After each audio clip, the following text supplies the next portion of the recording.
నమో బ్రహ్మాదిభ్యో బ్రహ్మ విద్యా సాంప్రదాయకర్తృభ్యో ఋషభ్యో పరమగురుభ్యః సర్వోపప్లవరహితః ప్రజ్ఞానగణ ప్రత్యగర్ధో బ్రహ్మైవాహమస్మి సోహమస్మి బ్రహ్మాహమస్మి. ఓం శాంతి శాంతి శాంతి. గురుబ్రహ్మ గురుర్విష్ణు గురుర్దేవో మహేశ్వరః గురు సాక్షాత్ పరబ్రహ్మ తస్మై శ్రీ గురవే నమః. కళ్యాణకాంతిరేకాయ కారుణ్యమూర్తిరూపాయ కల్లేపల్లి పరవాసాయ కేవియారు నమో నమః. శ్రీతామరాడ పరవాసీనాం తారకామృత ప్రబోధితం సత్యజ్ఞాన ప్రదీపికం సత్యనారాయణ గురుం భజే. హరి ఓం. జై సద్గురు మహారాజుకి జై. క్షేత్రాధిష్టాన పాలితులైనటువంటి పరిపూర్ణాచార్యులు సద్గురువులు బ్రహ్మశ్రీ మెట్టపల్లి సత్యనారాయణార్యులు వారు నిజానంద అండి దీక్షణము నిజానంద సద్గురు సార్వభౌముల వారి యొక్క పాదపద్మములకు ప్రణమిల్లుతూ ఈ పీఠాన్ని అధిష్ఠించున్నటువంటి ప్రస్తుత పీఠాధిపతులుగా వ్యవహారాలు చక్కబడుతున్నటువంటి సద్గురు యొక్క ఆజ్ఞను శిరసా వహించి సద్గురు యొక్క విద్యుక్త ధర్మాల్ని నెరవేరుస్తూ మరి మిమ్మల్ని అందరినీ కూడా ఏకతాటి మీద నడిపిస్తూ ఇంతటి ఏకాగ్ర సంధానంతో నిర్వర్తిస్తూ మిమ్మల్ని అందరినీ ఈ రోజున ఇక్కడికి రప్పించడానికి నన్ను కూడా ఇక్కడికి రప్పించడానికి మూల కారణమైనటువంటి వారు ప్రస్తుత పీఠాధిపతులుగా ఉంటున్నటువంటి కృష్ణమూర్తి గారు వారి యొక్క దీక్షానామానికి ప్రథమిల్లుతూ వీరు మీ దీక్షానామం అండి నిత్యానంద కృష్ణమూర్తి గారు సద్గురు ప్రభువుల వారికి కూడా మేము ప్రణామములు చెల్లించుకుంటూ అలాగే నాతో పాటుగా వేదికను అలంకరించినటువంటి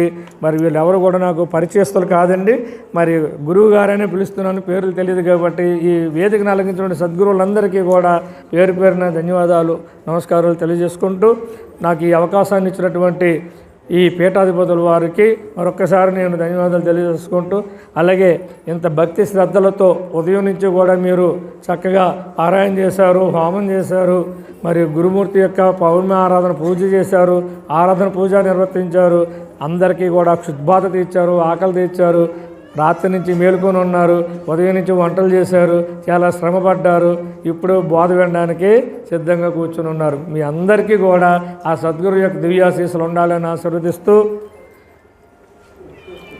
మరి ఈ యొక్క సదావకాశాన్ని నాయన గారు మనకు ఇచ్చారు కాబట్టి మనకున్నంతట్లో ఒక రెండు విషయాలు సద్గురు యొక్క సందేశ రూపంగా మనం వినాలి, మేము చెప్పాలి, మీరు వినాలి. తదుపరి మీలో కూడా ఎవరైనా చెప్పేవాళ్ళు ఉండొచ్చు, మీరు చెప్పాలి, మేము వినాలి అనే అవినాభావ సంబంధంతో ఈ కార్యక్రమం ముందుకు తీసుకెళ్తున్నామండి.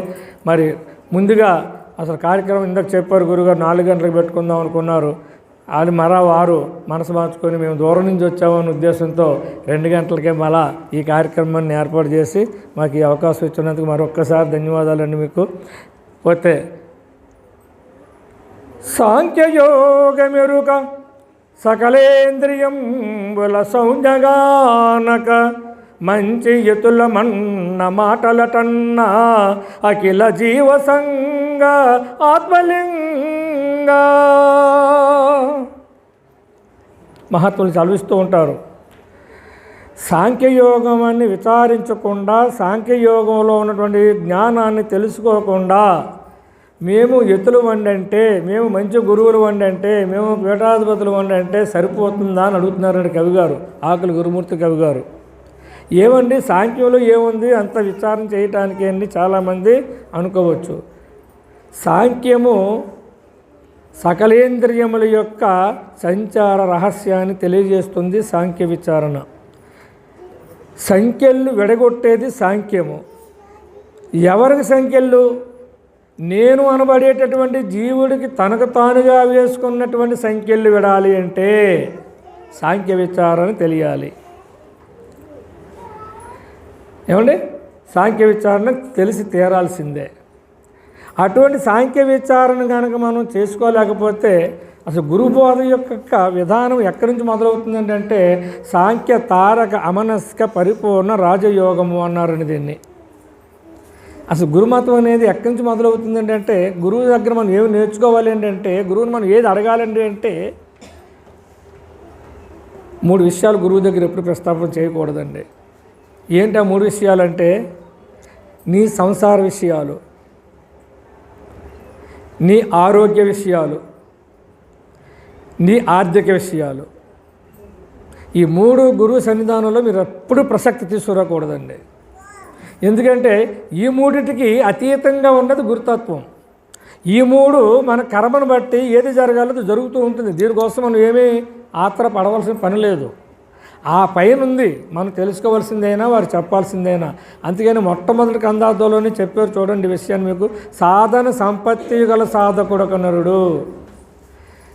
ఆ గురువుగారి దగ్గరికి వచ్చిన శిష్యుడు ఏమై ఉంటే ఏది అడుగుతాడో ఆ కందార్థంలో చక్కగా తెలియజేస్తారు మనకి.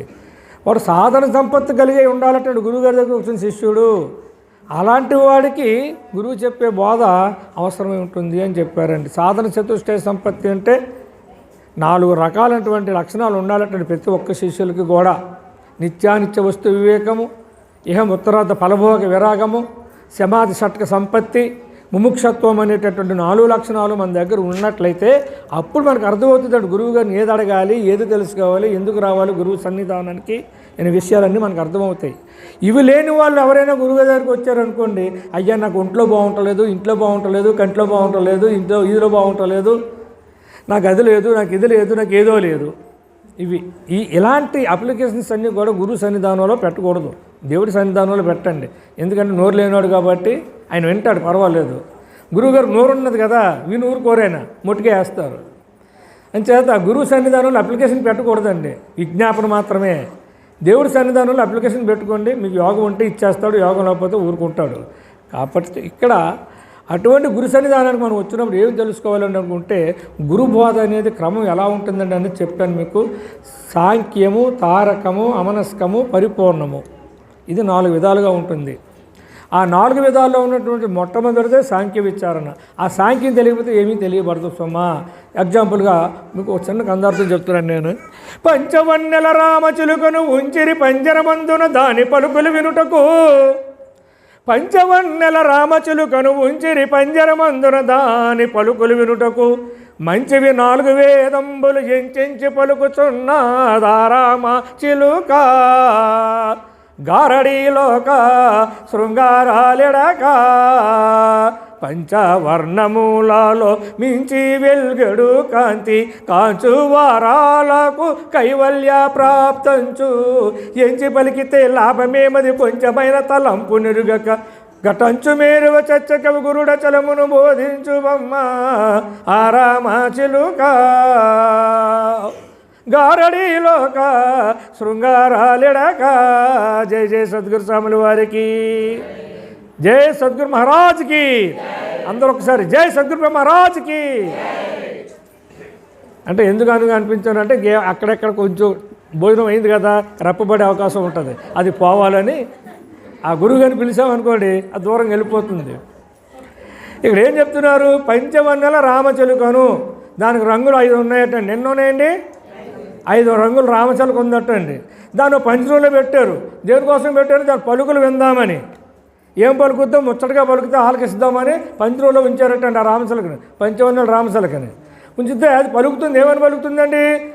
మొత్తం మహావాక్యాలన్నీ కూడా చతుర్వేదాలన్నీ పలికేస్తుంది. అది పలికితే మేము ఎంచి పలుకుతున్నది ఆ రామచిలుక. 4 వేదాల్లో ఎంచి మహావాక్యాలు 4 తీసి అది పలికేస్తుందండి. ఏమని? ప్రజ్ఞానం బ్రహ్మ, అహం బ్రహ్మాస్మి, తత్వమసి, అయమాత్మ బ్రహ్మ. ఏక కరువు పెట్టి పలికేస్తూ ఉందండి పలుకులన్నీ కూడా. మరి పలికితే మరి కొంచెమైనా తలంపు నెరుగదే. నోటితో పలుకుతుంది కానీ బుద్ధిలో దాని అనుభవం ఏమిటో అది తెలియట్లేదు, రావు, తెలియబడదు. వాచావ్యాధంతంగా ఊరికైనా నోటితో పలుకుతుందటండి రామచిలుక. మరి ఎంచి పలికితే లాభం ఏమైంది? మదిలో కొంచెమైనా దాని యొక్క రహస్యము తెలియాలి కదా.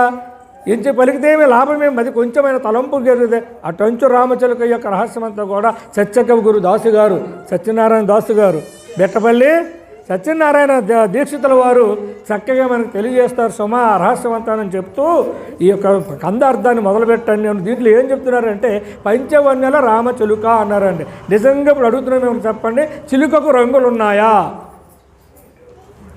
చిలుకకు రంగులు ఉన్నాయా? నాకు తెలిసి చిలుకకు రంగులు లేవు. మరి గురుగారు అబద్ధం చెప్తున్నారా? పంచవన్యులు రామచిలుక అన్నారు, అబద్ధం చెప్తున్నారా? కాదు, గురువు ఎప్పుడు నిజమే చెప్తారు. మరి ఎందుకన్నారు పంచవన్యులు రామచిలుక రంగులు లేవు కదా అంటే ఇక్కడ చిన్న భ్రాంతి. ఏమిటండి అంటే లాంతర్ ఉంది. ఇప్పుడు అంటే కరెంట్ వచ్చింది, పూర్వం మాట్లాడి లాంతర్ ఉంది. లాంతర్కి 5 అద్దాలు ఉన్నాయండి, 5 వైపులు. అంటే 4 వైపులు 4 అద్దాలు ఉన్నాయండి. పైన అద్దం లేదు కానీ ఓపెన్గా చిన్న కన్నం ఉంటుందండి. ఆ లాంతర్ని ఏలగట్టుతారు పైన. తూర్పున ఒకడున్నాడు, పరమన ఒకడున్నారు, దక్షిణ ఒకడున్నారు, ఉత్తరంలో నలుగురు 4 వైపులు కూర్చున్నారు. కాకపోతే 4 వైపుల అద్దాలకు 4 ముచ్చిరేకులు గట్ట ఉన్నాయండి ఆ లాంతర్కి. ఆ లోపల జ్యోతి వెలుగుతూ ఉంది. తూర్పున ఉన్న అడిగితే బాబు లోపల జ్యోతి ఏ రంగులో ఉందంటే ఎర్రగా ఉందంటున్నాడు. పడమన ఉన్నవాడు అడిగితే పచ్చగా ఉందంటున్నాడు. దక్షిణంలో ఉన్న అడిగితే నీలం రంగులో ఉంది జ్యోతి అంటున్నాడు. ఉత్తరంలో ఉన్న అడిగితే ఆకుపచ్చ రంగులో ఉందని చెప్తున్నాడు జ్యోతి. మరి నలుగురికి 4 రంగులకి ఎందుకు కనపడుతుందండి? అది 4 అద్దాల్లోంచి ఉంది. అద్దాలు లోపల జ్యోతి ఉంది కానీ మీకు కనిపించేది అద్దాలు కదా. అందుకని అద్దాలకు ఉన్న రంగు జ్యోతికి మనం ఆపాదన చేసుకొని 4 రంగులు చెప్తూ ఉన్నాం. పైన ఒకడు ఉన్నాడండి నిజమెరుగున్నాడు, వారికి అద్దాలు లేవు. అక్కడ ఓపెన్గా చిన్న కన్నం ఉంది, రంధ్రం.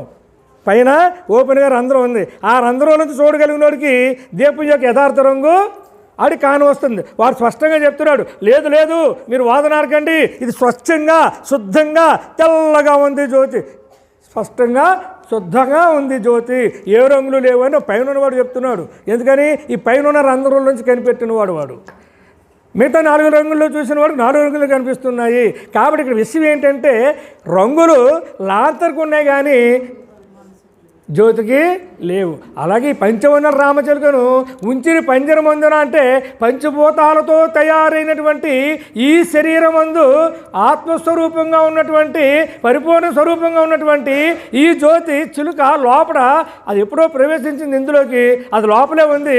కానీ మనకి దాని పంచవన్యుల రామచిలుక అని చెప్తూ ఉన్నారండి. అంటే పంచ రంగులతో ఉన్నటువంటి ఈ పంచభూతాత్మకమైన ఈ శరీరంలో వెలుగుతూ ఉన్నటువంటి ఆత్మస్వరూపం ఏదైతే ఉందో అది ఈ పంచవన్యుల రామచిలుక. ఇప్పుడు చెప్పండి, రంగులు దానికి ఉన్నాయా లాంతర్కు ఉన్నాయా? దేహానికి ఉన్నాయా ఆత్మకు ఉన్నాయా? రంగులు దేహానికే కదా ఉన్నాయి. దేహానికి ఉన్న రంగులు మనం దేనికి పులివేము? దానికి పులివేము. ఏ రంగు రూపు లేనటువంటి దానికి ఇవన్నీ పులివి దాన్ని మనం మాట్లాడుతూ ఉన్నాము. అందుచేత ఈ కందార్థంలో అలా చెప్పబడింది. కాబట్టి ఇప్పుడు మనం తెలుసుకోవాల్సింది ఈ పంజరం యొక్క రంగుల గురించి, ఈ పంజరం యొక్క నిర్మాణం గురించి, ఈ పంజరంలోకి ఆ చిలక ఎలా వచ్చి దూరిన తర్వాత ఆ చిలక ఇందులో ఎక్కడ సంచరిస్తుంది, ఏ సమయంలో ఎక్కడ తిరుగుతుంది, ఇది ఏ విధంగా తిరుగుతుంది, దీనికి రెక్కలు ఎక్కడ ఉన్నాయి, దీని ముక్కు ఎక్కడ ఉంది, దీని కాళ్ళు ఎక్కడ ఉన్నాయి, ఇది ఎగిరిపోయేటప్పుడు ఎలా ఎగిరిపోతుంది, ఎక్కడికి ఎగిరిపోతుంది, ఈ విచారణ అంతా తెలియాలి అంటే ముందు పంజరం యొక్క రహస్యం తెలియాలి. అంటే ఒక ఇంటికి మనం అద్దెకి వెళ్తామండి, అద్దెకెళ్ళి ఇల్లు ముందు డైరెక్ట్గా సామాన్లు అట్టుకు వెళ్ళిపోతామండి, ముందు వెళ్తామండి, ఇల్లు చూసుకుంటాం, అన్ని సౌకర్యాలు ఉన్నాయా లేవని చూసుకుంటాం, ఎన్ని రూములు ఉన్నాయి, వంటగది ఏ మూల ఉంది, పాయిఖాన ఎక్కడుంది, సౌకర్యంగా ఉందా లేదా, వెళ్తురు గాలి వస్తుందా లేదా, ఇవన్నీ చూసుకొని మాట్లాడుకొని అప్పుడు అడ్వాన్స్ ఇచ్చి ఈ ఇల్లు బుక్ చేసుకుంటాం. కానీ ఈ ఇల్లు అలా బుక్ చేసుకున్నామా? ఈ ఇల్లు ఎలా బుక్ చేసుకున్నామని దీన్ని మనం బుక్ చేసుకున్నామా? లేదే. మనం చేసిన కర్మకు అనుసారంగా వచ్చింది ఈ ఇల్లు. ఈ ఇల్లు మాత్రం మనకు నచ్చినట్టుగా కట్టుకొని కాపురం ఉంటున్నాము. అంటే ఈ ఇంటిలో ఏ మూల ఏది ఉందో అది మనకు తెలుసు కాబట్టి కరెంటు పోయినా కూడా మనం తడుగుకుంటూ పనులు చక్కబెట్టేసుకుంటున్నాం. అవునా కాదంటారా? అలాగే ఈ దేహంలో కూడా ఎక్కడ ఏ ఇంద్రియం ఉంది, ఏ ఇంద్రియం ఎవడు అధిపతి అయి ఉన్నాడు, ఏ ఇంద్రియం ఏ పని చేస్తుంది, ఇదంతా దీని గురించి మనం తెలుసుకున్నప్పుడు మనం హాయిగా కళ్ళు మూసి కూర్చున్నా కూడా ఇంద్రియాల పనులు అవి చేసుకుంటూ పోతూ ఉంటాయటండి. దానికోసం సాంఖ్య విచారణ అనేది చాలా ఇంపార్టెంట్ అని గురువులు మనందరికీ కూడా సాంఖ్య విచారణ మనకి అందించారు. నిత్యమరుగునెట్లు నిద్రించు యజమాని, నిత్యమరుగునెట్లు నిద్రించు యజమాని, బండి ఇంటి కడకు బండి ఈడ్చున్నట్లు ఎవని క్రియలు జరుగునో ఏ ప్రయత్నములు లేక వాని ఆత్మదలంతో బ్రహ్మమనగా మహత్తులు చెప్తూ ఉంటారు. నిత్యము సంతకెళ్ళే బళ్ళు ఎట్లని బండి కట్టేస్తారు, సామాన్లు వేసేస్తారు, కట్టేసి తొట్లో పడుకుంటాడు, తోలడండి బండిని కదా. అక్కడ సామాన్లు దింపేసిన తర్వాత మళ్ళీ తొట్లో పడుకుంటే తెల్లవారు వేసేసరికి బండి ఇంటికి వచ్చేస్తుందటండి, సామాన్లన్నీ ఇంటికి వచ్చేస్తాయి ఆ తోలకపోయినా కూడా. ఎందుకని? రోజు బండి తోలడమే దాని పని, రోజు సంతకెళ్ళడం ఇడ్లీకి పని, అలవాటైపోయింది కదా. అలా అలవాటైపోయిన ఎట్లా బండి కడితే బండి తోలక్కర్లు ఎక్కడ ఇంటికి వచ్చేస్తుందటండి. అలాగే సాంఖ్య విచారణ అనేది మనం అలవాటు చేసుకోగలిగితే, నేర్చుకోగలిగితే, ఈ ఇంద్రియాలు అనే బండి ఎద్దులు ఈ దేహం అనే బండిని ఎప్పుడు ఎక్కడికి ఎలా లాగాలో అక్కడ లాగేసి గమ్యాన్ని చేర్చేస్తాయి. మనం హ్యాపీగా ఉండొచ్చు, పరిపూర్ణత్వంలో మనం మునిగి ఉండొచ్చు అని చెప్పి పెద్దలు వచ్చేస్తూ ఉన్నారు. కాబట్టి అటువంటి సాంఖ్య విచారణలో ఒక భాగాన్ని మీకు నేను తెలియజేద్దామని అనుకుంటూ స్వామి నాకు అవకాశం ఇచ్చేంత వరకు మాట్లాడుతాను. నిర్వికార నిర్వికల్ప అచల పరిపూర్ణ పరబ్రహ్మ స్వరూపము. ఎటువంటిదండి ఇది? నిర్వికార, ఏ వికారీ గుణాలు దాని యందు లేవు. నిర్వికార నిర్వికల్ప, దీనికి ఒక కాలం లేదు, ఆనాడుదా ఈనాడుదా ఏనాడుదా అనే ప్రశ్న లేదు అక్కడ. అచల అంటే దానికి కదలికలు లేవు, చంచలత్వం లేదు దానికి, ఎక్కడికక్కడ కదలదు కాబట్టి దేవుడా ఈ కెమెరా కదలట్లేదు దేవుడు అందామా, ఆ కొండ కదలట్లేదు దేవుడు అందామా, కాదు. తత్వం ఏంటి? కదలిక లేని తత్వం కలిగి ఉన్నది అచలము, అది కదలిక లేనిది. ఊరికే బుట్ట తట్ట పొల్ల వేసుకొని ఊరంతా తిరుగుతూ లేదు, అది అచలంగా ఉంది, చరం లేకుండా ఉంది. కాబట్టి అచలము, నిర్వికార నిర్వికల్ప అచలమై ఉంది. మరి కదలటం లేదు కాబట్టి అది దేవుడు కాదంటే, కొండగొడకు దేవుడు కాదంటే కాదు, పరిపూర్ణము. 4వ లక్షణం చెప్పారండి అక్కడ. అది అచలమై ఉండాలి, పరిపూర్ణమై ఉండాలి. పరిపూర్ణమై ఉండడం అంటే అర్థం ఏంటండి? మీ ఊళ్ళో ఉండి మా ఊళ్ళో లేకుండా ఉండడం కాదు, విజయవాడలో ఉండి హైదరాబాద్లో లేకుండా ఉండడం కాదు, గొల్లపురంలో ఉండి హైదరాబాద్లో లేకుండా ఉండడం కాదు. ఎక్కడ ఉండాలి, అక్కడ ఉండాలి, ఎక్కడ ఉండాలి, ఎక్కడ చూసినా అక్కడే ఉండాలి. ఇందు చూడ సందులేక బ్రహ్మము కలిగి ఉన్నది బట్టబయలు గదరామాయణ అంటారు గురువుగారు. నువ్వు ఎక్కడంటే చూడు, బ్రహ్మము పరబ్రహ్మము బయలై ఉంది, అది సర్వత్ర వ్యాపించింది, పరిపూర్ణమై ఉంది. పరిపూర్ణం అంటే ఏమిటి? ఉన్నది ఏదైతే ఉందో అదే ఉన్నప్పుడు ఇంకెక్కడికి వెళ్తుందండి? రెండోది, ఉన్నదంతా తానే వ్యాపించున్నప్పుడు ఇంకెక్కడికి వెళ్ళాలి? జరగడానికి అవకాశం ఏముంది? ఇది కూడా ఉన్నది ఇదే ప్రపంచం అనుకోండి, దీని నుండి ఇది ఎలా ఉందనుకోండి, ఇంక అటు ఇటు జరగడానికి ఏమీ లేదు కదా. అంచేత అచలము, అది అంతటా నిండి ఉన్నది కాబట్టి అచలం అన్నారు, కానీ కొంతమేళ ఉండి అచలం అయితే కాదు. అందుకని నిర్వికార నిర్వికల్ప అచల పరిపూర్ణ పరబ్రహ్మ స్వరూపం అనేటువంటి వస్తువు ఒకటి ఉన్నది, అది ఎప్పుడు ఉన్నదేదో ఉన్నది, ఇంక మిగతాదంతా లేనిదే సొమ్మ. అటువంటి ఉన్నదాని నుంచి ఈ లేని జగత్ ఎలా పుట్టుకొచ్చిందండి అన్నప్పుడు అటువంటి పరబ్రహ్మ స్వరూపం ముందుగా అవ్యక్తమైనటువంటి, వ్యక్తము కానటువంటిది ఏదో ఒకటి వ్యక్తమైందటండి, అవ్యక్తము. అటువంటి అవ్యక్తం వచ్చిన తర్వాత అది మహత్ అయిందటండి. మహత్ ఎంత అవుతుందండి అంటే, ఊతమానికి ఒక వార్త ఏదన్నా ఒక అపోహ పుట్టింది అనుకోండి, ఈ మధ్య చింతశెట్టి మామిడికాయలు కాస్తనే ఒక అపోహ పుట్టించాను అనుకోండి, ఎంటంటే ఎన్ని ఊర్లు పోకపోద్దండి, అది మహత్ అయిపోతుందండి ఆ వార్త. చూసారా? అవ్యక్తం మహత్ పుట్టింది. ఆ మహత్తు నుంచి అహంకారం, నేననేటటువంటి దురహంకారం, ఈశ్వరహంకారం, శుద్ధహంకారం పుట్టింది. ఈ శుద్ధహంకారం నుంచి ఆకాశము, ఆకాశత్ వాయువు, వాయువు నుంచి అగ్ని, అగ్ని నుంచి జలము, జలము నుంచి భూమి, ఈ విధంగా పంచభూతాలు ఉత్పత్తి అయ్యాయి. కాబట్టి అవ్యక్త మహత్ అహంకారాలు 3, ఆకాశ వాయు పంచగా, ఆకాశ వాయు అగ్ని జల పృథివీ పంచభూతాలు 5, ఈ 5 3 కలిపి 8 అష్టప్రకృతులతో కలిసి ఆ పరిపూర్ణ పరబ్రహ్మ స్వరూపం అది అలాగే ఉంటే, ఈ ఆట అంతా ఆడుకోవడం కోసం ఈ అష్టప్రకృతులు కలిసి ఈ ఒక్క మానవ దేహాన్ని తయారు చేసుకున్నాయి. ఎలాగైందండి ఈ మానవ దేహం అన్నప్పుడు, ఈ ఆకాశాది పంచభూతాలు 5 కూడా ఒక భూతం విలిప్తమై ఒకదాని యందు ఒకటి కలిసి వికేంద్రీకరణ చెంది ఈ యొక్క 25 ఇంద్రియాలకు మానవ దేహం తయారైందని చెప్పి సాంఖ్యకారులు తెలియజేస్తూ ఉన్నారు. ఎట్లా అయిందండి ఇది అంటే, కనుక మనం చెప్పుకున్నప్పుడు ఈ యొక్క ఆకాశాన్ని 2 భాగములు చేసినప్పుడు ఒక భాగం వెస్టిగా ఉండిపోయింది, జ్ఞాత అయిందటండి. అది రెండవ భాగం 4 భాగాలు అయ్యి, ఒక భాగం వాయువుతో కలిసి మనసు పుట్టింది, రెండవ భాగం అగ్నితో కలిసి చిత్తం పుట్టింది, బుద్ధి పుట్టింది, మూడవ భాగం జలంతో కలిసి చిత్తం పుట్టింది, 4వ భాగం పృథువుతో కలిసి అహంకారం పుట్టింది. ఈ విధంగా ఆకాశము పంచీకరణ చెందినప్పుడు ఆకాశం సగభాగం జ్ఞాత అయితే, మిగతా 4 భాగాలు మిగతా 4 భూతాలతో కలిసి జ్ఞాత, మనసు, బుద్ధి, చిత్తము, అహంకారం అనేటటువంటి అంతరేంద్రియాలకు పంచకమంతా కూడా ఆకాశ పంచకములు ఇవి ఉత్పత్తి అయ్యాయటండి మనకి. ఆ తదుపరి వాయువు. ఈ వాయువు 2 భాగాలైతే, ఒక భాగం వెష్టి వ్యానవాయువుగా ఉండిపోతే, రెండో భాగం 4 భాగాలు అయ్యి, ఒక భాగం మళ్ళా ఆకాశంతో కలిసి సమాన వాయువు, వాయువు ఇదైపోయింది. అగ్నితో కలిసి ఉదాన వాయువు, జలంతో కలిసి ప్రాణవాయువు, భూమితో కలిసి అపాన వాయువు, వ్యాన సమాన ఉదాన ప్రాణ అపాన వాయువులు అనేటటువంటి పంచవాయువులు పంచప్రాణాలు పుట్టేయటండి ఇందులో ఇవి. ఇలాగే ఈ వర్గీకరణ వాయు పంచక పంచప్రాణములు 5. తదుపరి అగ్నిభూతము 2 భాగాలైతే ఒక భాగం వ్యష్టి రూపమైపోయింది, చక్షువైంది. అగ్ని యొక్క వ్యష్టి సగభాగము చక్షువు అయితే జ్ఞాత్రేంద్రియం అయితే మిగతా సగభాగం 4 భాగాలు అయ్యి ఆకాశంతో ఒక భాగం కలిసి స్తోత్రము చెవులు పుట్టేయటండి. 2వ భాగం వాయువుతో కలిసి వాక్కు త్వక్కు చర్మం పుట్టింది. 3వ భాగం జలంతో కలిసి గుహ్యము పుట్టింది. 4వ స్తోత్రము త్వక్కు చక్షువు జివ్వ పుట్టింది, రసేంద్రియాన్ని గుర్తించే జివ్వ పుట్టింది. 5వ భాగం భూమితో కలిసి గ్రాణము ముక్కు పుట్టింది. ఈ విధంగా పంచభూతాల్లో ఉన్న అగ్ని యొక్క వాయువు అగ్ని యొక్క పంచభూతాల పంచీకరణ వలన మరి స్తోత్రము త్వక్కు చక్షువు జివ్వ గ్రాణము అనేటటువంటి 5 జ్ఞానేంద్రియాలు పుట్టే సుమా.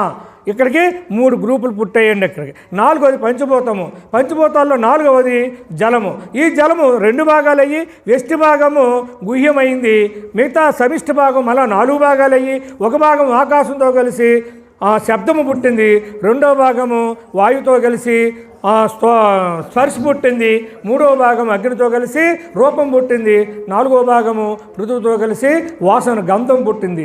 ఈ విధంగా శబ్ద స్పర్శ రూప రసగంధములు అనేటటువంటి తన్మాత్రలు విషయేంద్రియాలు అంటారు. వీటిని ఈ యొక్క జలం యొక్క జల పంచకాలుగా విషయేంద్రియాలు పుట్టే సుమ్మ. అక్కడ 4 5లు 20 అండి. ఇకపోతే 5వది పంచభూతాల్లో ఉన్న భూమి. ఇది 2 భాగాలు అవగా ఒక భాగం వ్యష్టి భాగము గుదమయ్యింది, 2వ భాగము 4 భాగాలు అయ్యి ఒక భాగం ఆకాశంతో కలిసి వాక్కుగా పుట్టింది, 2వ భాగం వాయువుతో కలిసి పానీగా చేతులుగా పుట్టింది, 3వది పాదములు, 3వది అగ్నితో కలిసి పాదాలు పుట్టాయి, 4వది భూమితో కలిసి జలంతో కలిసి గుహ్యము పుట్టింది, 5వది మామూలుగా వాయువు వ్యష్టి భాగంగా మిగిలిపోయింది. ఈ విధంగా పృథివీ యొక్క పృథివీ పంచకాలుగా పేరొంది. మరి వాక్కు పాని పాదము గుహ్యము గుదము అనేటటువంటి 5 పంచ కర్మేంద్రియాలు పుట్టే సుమ. ఇప్పుడు ఎన్ని గ్రూపులు వచ్చాయండి మొత్తం మన డ్వాక్రా గ్రూపుల్లాగా? ఎన్నండి? 5 గ్రూపులు. 5 5 25 మాయకు దొరతనంబు వచ్చే 5 5 25 మాయకు దొరతనంబు వచ్చి దురితమెచ్చే. ఈ ప్రపంచం అంతా కూడా ఎవరు మెచ్చుకుంటున్నారు? దొరగారినా దొరసాడినా? దొరగారినా దొరసాడినా? బాగా ఆలోచించి చెప్పండి మీరు అందరూ కూడా. నమస్కారం గురువు గారు, నమస్కారం దొరగారు. ఈ దండాలు ఎవరికి పెడుతున్నారు మీరు? దొరసానికా దొరగారికా? ఏమండి? దొరగారికా? దొరసానికి పెడుతున్నారు మీరు. దొరసాని అంటే దేహము, దొరగారంటే లోపలిది. ఆ లోపల మనకు గుర్తు లేదు, అది కనపడదు, రంగు లేదు, రుచి లేదు, రూపం లేదు, నామం లేదు, దానికి ఏమీ లేవు, క్రియలు లేవు, ఏ విధమైనటువంటి చలనాలు లేవు దానికి కదా. అది మనకు కనిపించదు. కాబట్టి కనిపించేది దొరసానే. ఎదుర్కొంటా అనేది ఇదే. రొంగుదా, బొంగుదా, అంగుదా, పొట్టిదా, పొడుగుదా, నల్లడదా, తెల్లడదా, ఈ లక్షణాలన్నీ దేనికున్నాయండి? ఈ పంచభూతాత్మకమైన 5 5 25 మాయకు, ఈ మాయా శరీరానికి దొరతనం వస్తే ప్రజలందరూ కూడా దాన్ని చూసి మెచ్చుకుంటున్నారటండి. ఇది దీని యొక్క రహస్యము. ఇందులో 25 ఇంద్రియాలు ఈ విధంగా ఈ స్థూల శరీరంలో సొమ్ము చేసుకుని ఉన్నాయన్నమాట అండి. అటువంటి 25 ఇంద్రియాలు కలబోస్తే దానిని అయిపోయింది. ఇదేంటి? హలో చూడమ్మా, వస్తుంది. హలో, నీకెంతకలే మైకి నీది ఆగిపోయింది.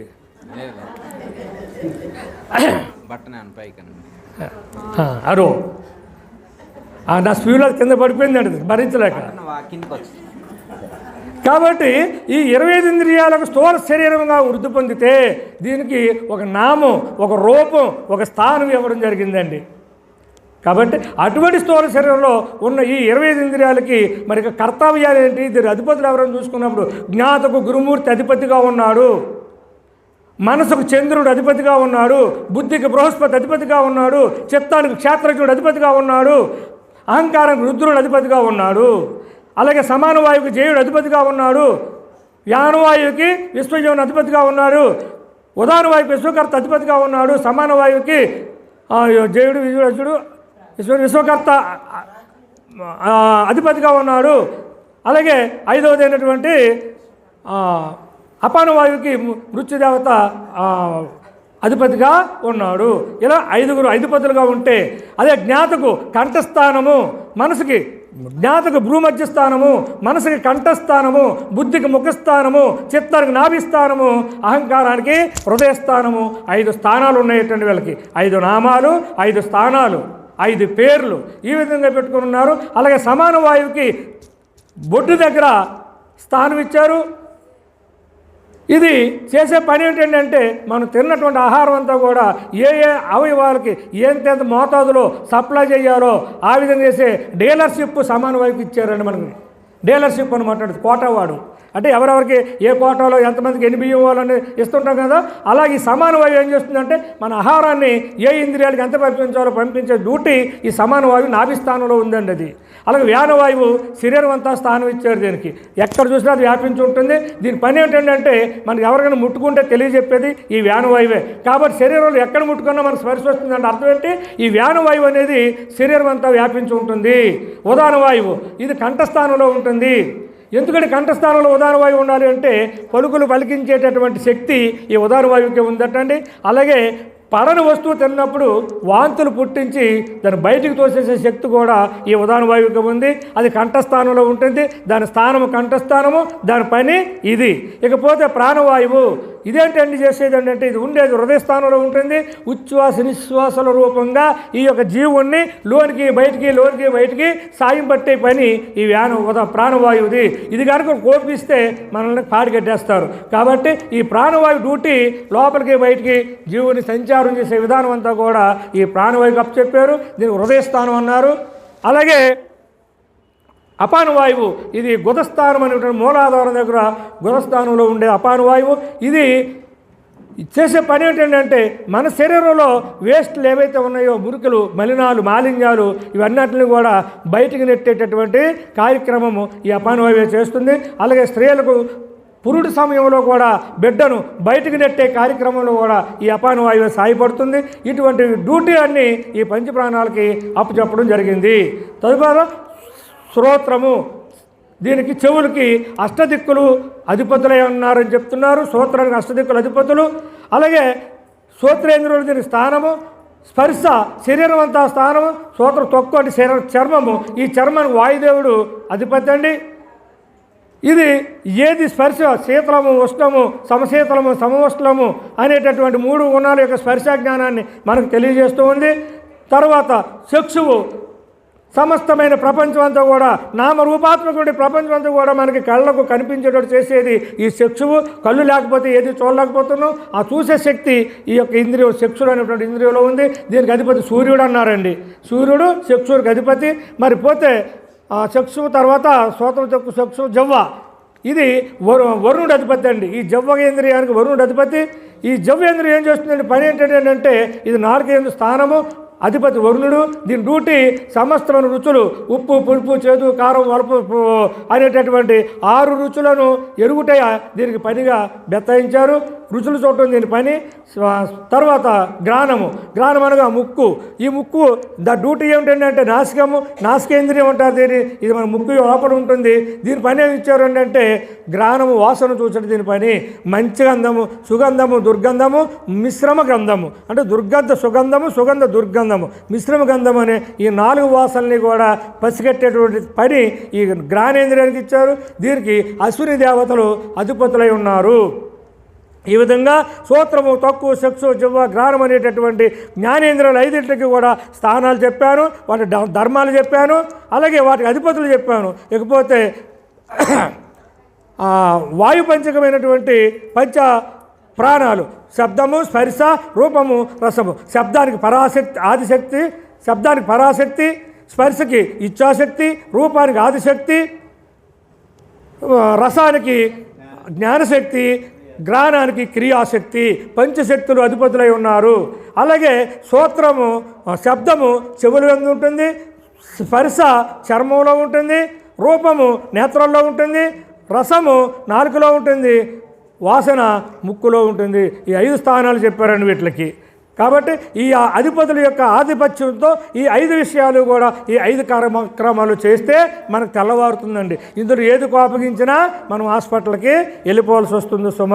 ఇక 5వదైనటువంటి భూమి ద్వారా వచ్చిన కర్మేంద్రియాలు 5 ఇవేంటంటే వాక్కు, పాని, పాదము, గుహ్యము, గుదము అన్నారండి. వీటిలో కర్మేంద్రియాలు అన్నారు.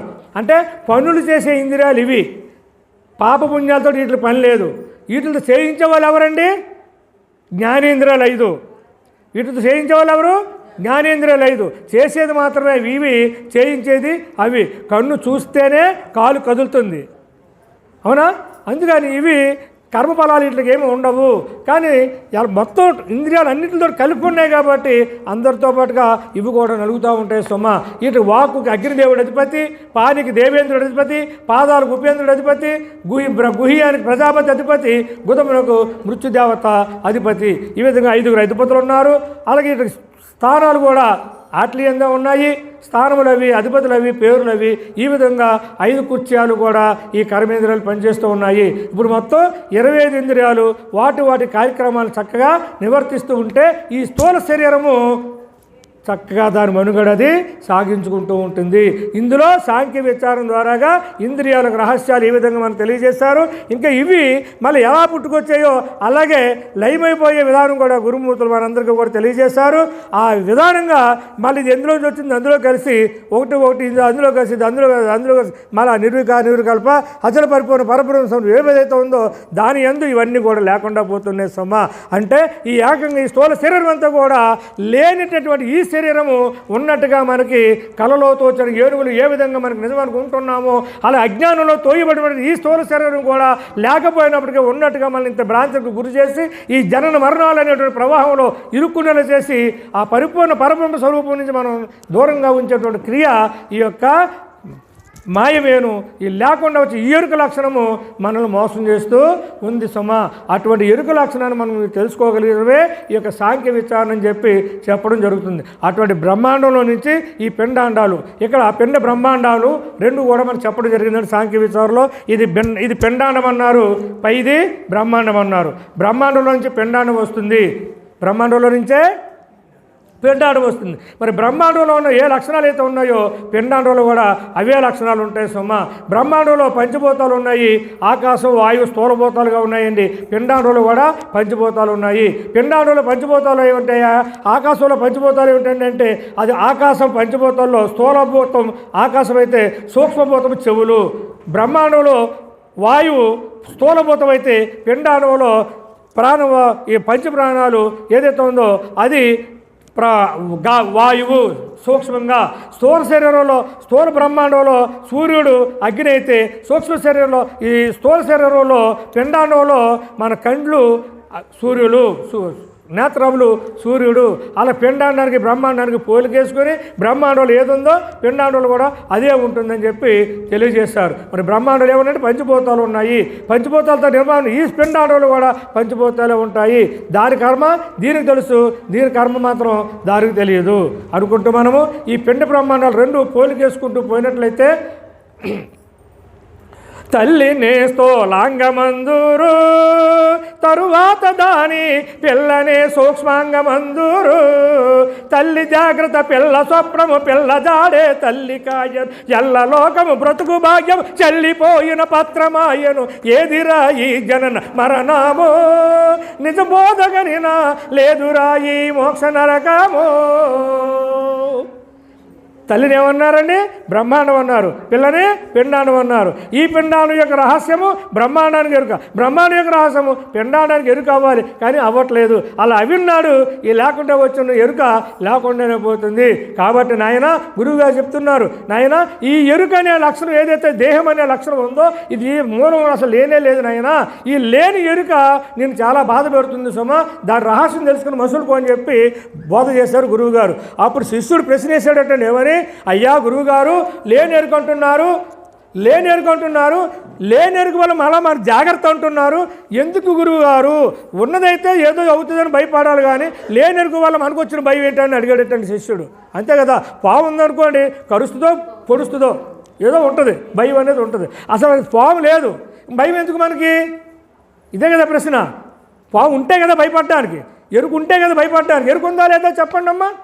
ఎరుకు అనేది నిజంగా ఉందా? లేదు కదా. మరి లేని ఎరుకు వల్ల మనకు వచ్చిన తిప్పలేంటి? మనకి తిప్పలు దేని వల్ల వచ్చాయి? ఎరుకు వల్ల వచ్చాయా, పరిపూర్ణ వల్ల వచ్చాయా? ఎరుకు వల్లే వచ్చాయి. మరి ఎరుకు లేదని మీరే అంటున్నారు కదా గురువుగారు.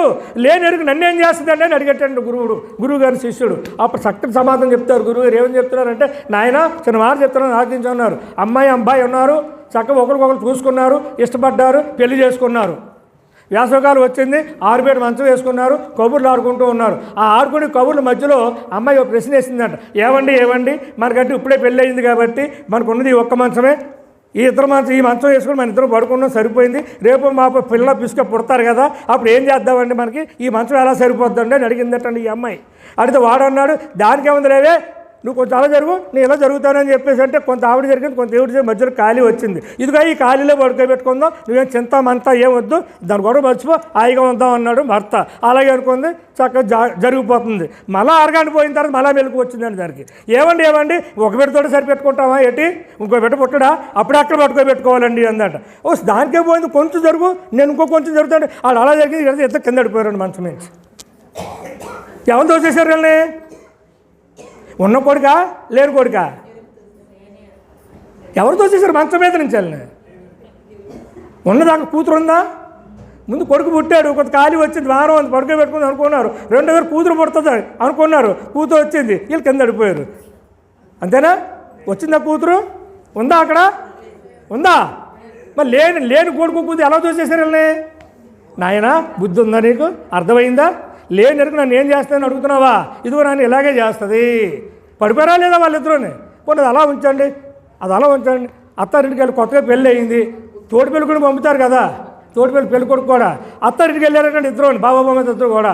ఆ తోటి పెళ్ళి కూడా దగ్గర అత్తగారు ఏముందంటే, ఎవరు ఇరుగు పొరుగు అమ్మలు వచ్చి మాట్లాడుకుంటారు కదా, ఏమేమి పెరుగు తోడెట్టే తోడు చుక్క ఉందా అని అడిగిందంట. నీ తోడు చుక్క, పెళ్ళి కొడుకు పెరుగు లేకపోతే తోడు పెళ్ళి మజ్జిగన్నా లేకుండా పోయింది వేలందటండి. ఏముందండి? తోడు చుక్కకి వెళ్ళిందంత ఏముంది ఆవిడ? పెళ్లి కొడుకు పెరుగు లేకపోతే పోయింది, తోట పెళ్లి కొడుకుకి మజ్జిగ అయినా లేకుండా పోయింది అందట. అది ఆలకించాడు తోట పెళ్లి కొడుకు, గొడవ వేసాడండి. అది పోయి నీకు పెరుగంట, నాకు మజ్జిగంట. ఎంతవరకు వెళ్ళిపోయింది గొడవ? కొట్టుకునే దాకా పోయిందండి. పెద్ద మనుషులు వచ్చారు తగ్గు చెప్పడానికి. ఏంటి ఆ అసలు గొడవ ఎందుకు వచ్చింది అన్నాడు. ఏం తిరాడు పెట్టండి, నేను తోట పెళ్లి కొడుకు బాగా చూడాలి అక్కడొద్దా నన్ను అంటున్నాడు వీడు. చూడాలి ఆయన. మరి ఏం చూస్తుంది అడగండి. ఏం చూసావమ్మా? నేను చూసాను, నా వందా, నేనేం చేశాను బాబా అంటే, దేవుడా ఏమంటావేంటి, పెళ్లి కొడుకు పెరిగట్టండి, నాకు మజ్జిగ కట్టండి. ఇది గొడవ. పెళ్లి కొడుకు పెరిగట్టండి, నాకు మజ్జిగ కట్టండి. వేసిందా వాళ్ళిద్దరికనే? వేసిందా? వేయలేదు కదా. మరి గొడవ ఎందుకు వచ్చింది? ఉన్న పెరుగా, ఉన్న మజ్జిగ, లేని పెరుగా, లేని మజ్జిగ. చెప్పండి అమ్మా, నవ్వుతారేమి? చెప్పండి, నిజం చెప్పండి. ఉందా లేందా? లేనిదేనా? నాయన ఇలా బుద్ధి తెచ్చుకోరా ఆయన.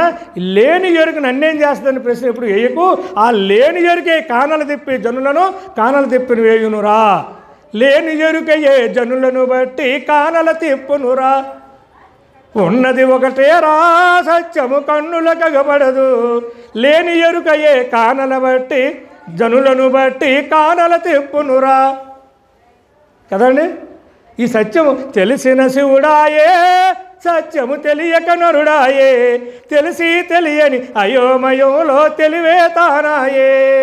ఈ ఎరుకే నేననుకునే పరిస్థితిలో తెలిసి తెలియని అయోమయంలో సమస్త ప్రజలు కూడా జీవిస్తూ ఉంటారు. కాబట్టి నాయన అటువంటి ఎరుక లక్షణాలను నువ్వు ఎదురించుకోవాలంటే సమర్థుడైనటువంటి సద్గురు పాద సన్నిధి నువ్వు చేరి సద్గురు సేవ 12 సంవత్సరాలు చేసి నీ తను ధన ప్రాణములు పండుగ దారపోసి నీ అహంకారం మమకారాలు రెండు కూడా గురువు పాదాల దగ్గర విడిచిపెట్టి నీ శిరస్సు తీసుకొచ్చి నా పాదాల దగ్గర వచ్చినాడు నీకు తరుణోపాయం మార్గాన్ని చూపెడుతున్నానని చెప్పి గురువు గారు బోధిస్తూ ఉంటారు. కాబట్టి అటువంటి గురు సన్నిధానంలో చేరుకున్న వాళ్ళందరూ కూడా ధన్యులు. కాబట్టి ఆ చేరిన వారు మీరందరూ కూడా ధన్యులు. కాబట్టి చేరిన వాళ్ళు చేరినట్టుగా ఉండిపోవడం కాకుండా ఎంతో సారాంశాన్ని తెలుసుకొని ఈ జనన మరణాల ప్రభావం అనేటటువంటి ఈ గాఢాంధకారం నుంచి బయటపడేటటువంటి మార్గం ఏదైతే ఉందో ఆ మార్గాన్ని వెతుక్కోవడం కోసం ఇలాంటి మహాత్ముల్ని సద్గురుమూర్తుల్ని ఆశ్రయించి మీరందరూ కూడా ఈ యొక్క బ్రహ్మ విద్య అధికారాన్ని పొంది ఉన్నారు. కాబట్టి చక్కని విద్యోపాసన సమపాసం చేసుకొని మీరందరూ కూడా ముక్తి మార్గంలో పయనించాలని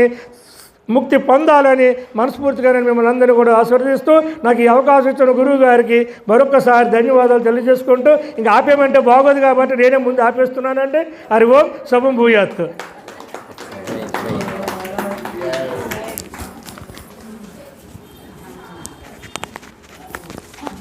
దయత దయ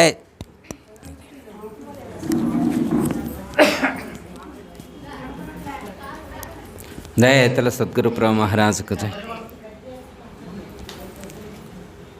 మరి గురువుగారు చాలా చక్కగా వారిదైనటువంటి శైలిలో, ఒక్కొక్కళ్ళకి ఒక్కొక్క శైలి ఉంటుంది కదా, వారు చాలా అద్భుతంగా సాంఖ్య విచారణ మరి సూచించారు. అలాగే లేని ఎరుక ఎలా ఇబ్బంది పెడుతుంది అనేటువంటి అంశాన్ని కూడా మరి ఉపమానాలతో చాలా చక్కగా అందరికీ అర్థమయ్యే విధంగా మనకి సూచించటం అనేటువంటిది జరిగింది. వారు బండి నడకతో ప్రారంభించారు, లేని ఎరుకతో లేకుండా చేశారు. చాలా చక్కగా సూచన చేశారు. ఎందుకంటే మన యొక్క సాంప్రదాయంలో సాంఖ్యం, తారకం, అమనస్కం, మహావాక్య విచారణ, లేని ఎరుక, పరిపూర్ణము, ఇవన్నీ కూడా మనం గురుముఖత మరి శ్రవణం చేసి పూర్తిగా అర్థం చేసుకొని ఆ స్థితిని మనం పొంది ఉన్నప్పుడే మనకు ఆ జన్మరహిత స్థితి అనేటువంటిది కలుగుతుంది. చాలా చక్కగా ఎగ్జాంపుల్స్ చెప్పారు. పంచవన్నెల చిలక, రామచిలక గురించి చెప్పారు. పంచవన్నెల అంటే నాకు మంచిగా అనిపించింది. చిలుకకు రంగులు ఉన్నాయంటే ఉన్నాయి, లేవంటే లేవు. అదే లేని ఎరుక. తొర్రలు 9 గల మర్రికి ఒకరింటిలోన మర్రలు 4, ఎర్రది, తెల్లది, నల్లది, కర్రిది, దానాగ్రమందు కలదొక్కతుడు. అది ఎరుకానే పొలుగుండ చుట్టు. వన్నీయ లైదొక చోటను పన్నుగ కలిసినది హృదయ పద్మం మనుచును. ఎన్నుదురు జనులు ఎరుకందున్నాదని శృతులు పలుకుచున్నావి సుమ్మి. అంటే మనకి భాగవత కృష్ణదేశకుల వారు కానీ, గురువుగారు కానీ, మరి గురువుగారు కానీ చాలా చక్కగా మనకు అర్థమయ్యేట్లు వివరించారు. లోపల ఉన్నటువంటి జ్యోతికి వెలుగు రూపం లేదు, దానికి రంగు లేదు, దానికి రుచి వాసన ఏమి లేవు, దానికేమి లేవు. కింద ఉన్నటువంటి వాటికే ఈ లక్షణాలు ఉన్నాయి. అంటే ఆవరణ దోషం, ఆవరణకున్న దోషం ఇది. ఆవరణ అంటే ఇప్పుడు లోపల ఉన్నది బాగానే ఉంది, ఆవరణను బట్టి ఆవరణతో మనం మమేకమై ఆవరణ సత్యమని అనుకోవడం చేత, దేహం సత్యమని భ్రమించడం చేత వచ్చినటువంటి చిక్కు, వచ్చినటువంటి దుఃఖం. మరి దాన్ని పోగొట్టుకోవాలంటే దీని యొక్క పుట్టుపూర్వోత్తరాలు తెలియాలి, దీని యొక్క పుట్టుపూర్వోత్తరాలు తెలియాలి. ఇది లేని ఎరుక. ఇందులో మరి దొరసాని ఉన్నదా, దొరగారు ఉన్నారా, మరి ఎవరున్నారో తేల్చుకోవాలి. ఇందులో ఏది దొరసాని, ఏది దొరగారు, ఎవరు దొరగారు ఎవరో దొరసాని ఎవరో తెలియాలి కదా. చాలా చక్కగా చదివారు కదా తత్వం. దిక్కులేని దొరతనమూరా, దిక్కులేని దొరతనమూరా, దిక్కనేదుంటే నికముగా ఈ జగములవునోరా. దిక్కులేని తనువు ఇలపై పెక్కు శాస్త్రములగాద, ఒక్కరెప్ప పాటు లోపల గుకపెట్టును పెక్కు జీవులు. ఎదిరా ఈ జనన మరణము నిజ బోధగనినా, లేదురా ఈ మోక్ష నరకము. ఒక దొర ఉన్నాడట, ఒక దొర ఉన్నాడట. మరి దొర ఉంటే గొప్పవాడా కాదా? ఇప్పుడు దొరని ఎవరిని అంటారు, గొప్పవాడిని అంటారా? వెనకటి రోజుల్లో మీకు తెలిసే ఉంటుంది. నేను చిన్నోడిని, మీరు పెద్దోళ్ళు కావడం ఇదే దొరగారు అనేవాళ్ళు. కొన్ని ఊర్లలో జమీందారులు ఏమనేవారు, దొరగారు అనేవారు. ఏ లక్ష్మణ గారు మీకు తెలుసా దొరగారులు? అదిగో వారికి తెలుసు, దొరగారులు తెలుసు అనమాట. దొర అనేవాళ్ళు. ఇప్పుడు దొర అనేటువంటి ఆయనకి మూలం ఉంటుందా, ఉండదా? మూలం లేని ఆయన దొర అంటారా? అనరు కదా. కానీ ఇక్కడ చెప్పినటువంటి దొరకి దిక్కే లేదట. అదేంది దిక్కు లేనివాడి దొరని ఎట్లా అంటారు అమ్మా? ఇప్పుడు అన్నీ పర్ఫెక్ట్గా ఉన్నోడిని దొరనాల. కానీ ఇక్కడ చెప్పినటువంటి ఈ దొరకి ఏమి లేదంట, దిక్కు లేదంట. అదేందండి దిక్కు లేనివాడు దొరెట్టయిండు? అబ్బాలే లేదు. విచిత్రంగా, నాకైతే విచిత్రంగా ఉంది. మీకుందో లేదో నాకు తెలియదు, మీ ఇష్టం, మీరు ఆలోచించుకోండి. దిక్కు లేనివాడు దొరెట్టయిండు? ఏ దిక్కు లేనోడు వచ్చి ఇందులో వచ్చి దొరతనం చేస్తున్నాడంట, పెత్తనం చేస్తున్నాడంట. ఏం పెత్తనం చేసిండు మీకు? మీ మీద ఎప్పుడైనా చూపెట్టిండా? ఏమైనా పవర్ చూపెట్టిండా? మీ దగ్గర ఎక్కడైనా పవర్ చూపెట్టిండా? నేనున్నానని అన్నడా? నేను గొప్పనని అన్నడా? నేను లేకపోతే ఈ ప్రపంచం ఎట్లా ఏమైపోద్దో ఏంటో అన్నడా ఏమన్నా? మరి ఎక్కడ పెత్తనం చూపెట్టిండు? ఎక్కడ దొరతనం చూపెట్టిండు? దిక్కులేని దొరతనమూరా దిక్కనేదుంటే నికముగా ఈ జగములోనోరా. దిక్కుంటే నిక్కముగా ఈ జగములవునురా అన్నాడు. మరి అంటే ఇప్పుడు ఈ జగత్తు పుట్టిందా లేదా? ఏదో అంటారుగా 7 14 భువనాలు జగత్తు. మరి అవన్నీ ఉన్నాయా లేవా? ఉన్నాయో లేవో? మరి దిక్కులేని దొరతనమూరా దిక్కనేదుంటే నికముగా ఈ జగములవునురా. ఆయన ఉంటే ఈ జగత్తు అవుద్ది. ఈ జగత్తు ఆయనకే దిక్కు లేకపోతే మరి వీటికేమైంది? ఒకరిని కొట్టడానికి పోవాలనుకున్నాడు. ఎవరిని చూసుకొని వచ్చి నువ్వు రా అన్నాడు. అంతే కదా, కొట్టాలంటే ఏం కావాలా? వెనక బలం ఒకళ్ళు ఉండాలిగా. నీకు వెనక బ్యాక్గ్రౌండ్ ఎవరని అంటారు కదా. ఏ బలం చూసుకొని ముందుకు పోతున్నాం అని అంటారు కదా. ఇప్పుడు మనం కూడా ఏదో ఒక వెనక బలం చూసుకోవాలా వద్దా అమ్మ? ఇప్పుడు ఎదిరింటి వాళ్ళ మీద తగ్గు పెట్టుకోవాలనుకో, తగ్గు పెట్టుకోనండి ఊరికనే పోతరా. వెనక పిన్నామ ఫోన్ చేస్తానమాట, పిన్నామ సాయంత్రం వాడు పోవాలి నువ్వు రా అని. పిన్నామ వచ్చి ఆడ నిల్చుంది, పోయి తిడతా ఉందన్నమాట. ఈ లోపల పిన్నామ వెళ్ళిపోయింది. వెనక్కి తిరిగి చూస్తే పిన్నామ లేదు. ఇప్పుడు మళ్ళీ అంతే తగ్గు పెట్టుకుంటుందా ఉంటుందా? పిన్నామ లేకపోతే ఏమేం తగ్గు పెట్టుకుంటుంది? అవునా కదా?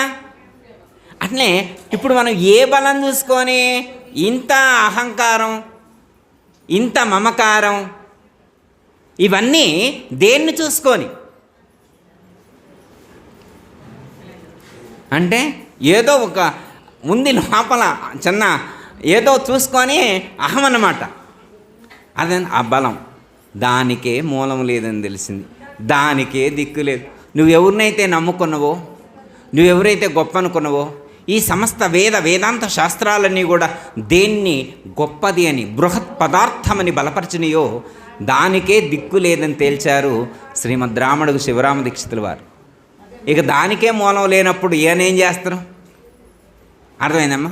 అంటే తన మూలాన్ని విచారించినప్పుడు తనకు మూలము లేదు అనేటువంటి విషయం బోధపడినప్పుడు తనంతట తానే లేకుండా.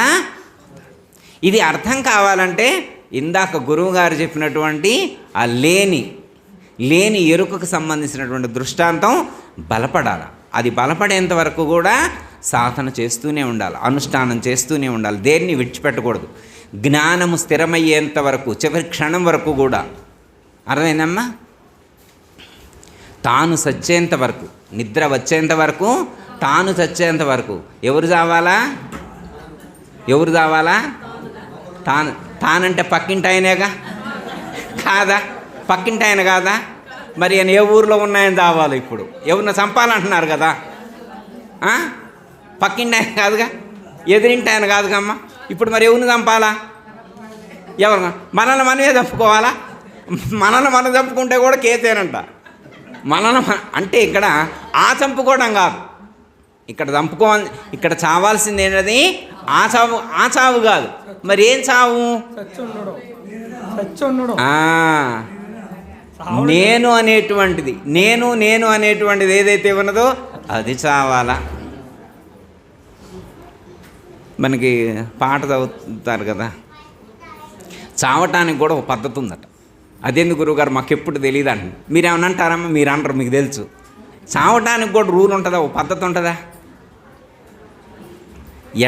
చావటానికి ఎట చావాలన్నారంటే గురు కరుణ చేత చచ్చిపోతే మరల రామండి. గురు కరుణ చేత చచ్చిపోతే మరల రామండి. వచ్చిపోయే బాట కదండి, గురు కరుణ చేత చచ్చిపోతే మరల రమండి. అచ్చమైన పూర్ణబోధ తెచ్చినాడు దేశికుడు. దిచ్చుతనము లేక వినీక చేనెరుకనిచ్చేదాము రండి గురుపుత్రులారా. సద్గురుని సేవకు రండి సద్భక్తులారా. అమ్మ చచ్చిపోదాం, గురువుగారి కరుణతోటి, గురువుగారి కృపతోటి నేను అనేటువంటి అహాన్ని చంపుకుందాం, ఆ ఎరుకని చంపుకుందాం, లేకుండా చేసుకుందాం. లేకపోతే మరి గురువుగారు చెప్పినట్లుగా మంచం మీద ఇద్దరు డొల్లి పడ్డట్టుగా మనం కూడా కింద పడిపోయే ప్రమాదం ఉంది. కాబట్టి జాగ్రత్తగా మనం ఇవన్నీ ఏంటంటే మెలకువలు, ఇవన్నీ కూడా ఉపమానాలు ఏంటంటే మెలకువలు. మనకి అప్పుడప్పుడు ఆ జ్ఞానాన్ని గుర్తు చేస్తూ ఉంటాయి. ఎందుకంటే బోధ చెప్తే మర్చిపోతాం, పద్యం మర్చిపోతాం, కానీ ఉపమానం ఇంటికి పోయిన తర్వాత ఎవరైనా అడిగితే చెబుతూ ఇది చెప్పారు పలానా కాకినాడ దగ్గర గురువుగారి ఉపమానం చెప్పారు భలేగా ఉందంటారు. అవునా కాదా? ఇప్పుడు లక్ష్మకి అయితే కోటేశ్వరరావు గారు చెప్పుద్ది సాయంత్రం ఇంటికి పోయాక. అట్లా అనమాట, ఆ ఉపమానాలతో చెప్తారు గురువుగారు. ఎందుకంటే మన హృదయానికి హత్తుకుపోదు. ఇంకోటి సాంఖ్యం అనేది వినరమ్మా అసలు జనరల్గా, ఎందుకంటే బోర్ అంటారు. కానీ గురువుగారు ఎక్కడ ముందే చెప్పారు, ఎక్కడ ఎవరికి నిద్ర రాకుండా చెప్పారు. కొంతమంది చెబితే ఊరికనే నిద్ర వచ్చింది. అర్థమైందమ్మా? ఎంత బాగా చెప్పారు అంటే అందరికీ అర్థమయ్యే విధంగా. నేనైతే అంత పెద్దగా మాట్లాడలేను, వారిలో బాగుంది, వారి వాయిస్ చాలా బాగుంది, చాలా చక్కగా వివరించారు. ధన్యవాదాలు. జయతల సద్గురు ప్రభు మహారాజుకు అందరికీ జయ గురు.